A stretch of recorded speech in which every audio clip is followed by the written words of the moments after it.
बरवा के तरवा मिले सुनला भरवा गे, बरवा के तरवा मिले सुनला भरवा गे। देख चुमा एको चली जइहे सुनला भरवा गे, देख चुमा एको चली जइहे सुनला भरवा गे।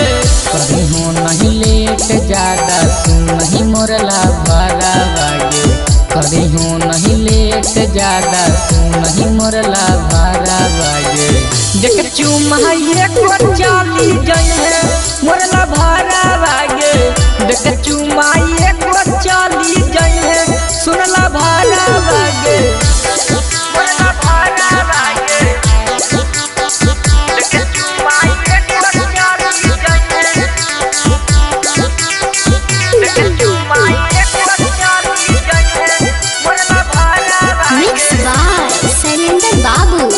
मोरला भरवा गे।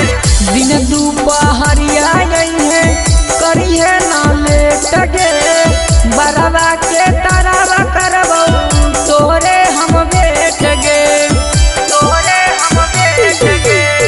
दिन दुपहरिया जइहे करिहे ना लेट गे, बरवा के तरवा करबौ तोरे हम बेट गे, बेट गे।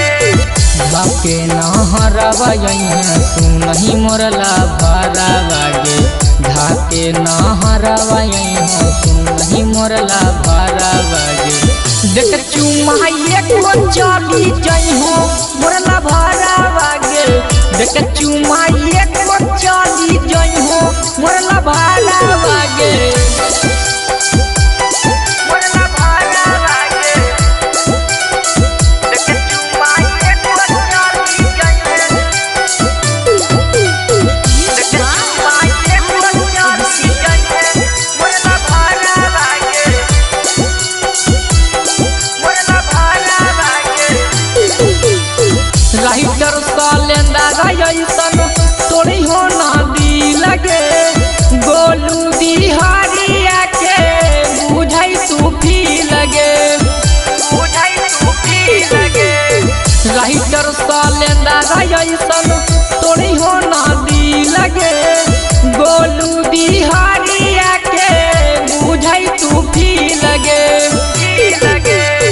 तन देखी चली अइहो सुनही मोरला भरवा गे, तन देखी चली अइहो सुनही मोरला भरवा गे। देख चुमा एको चली जइहो मोरला भरवा गे, देख चुमा एको चली जइहो मोरला भरवा गे। माँ प्रतिमा रिकॉर्डिंग स्टूडियो शेखपुरा।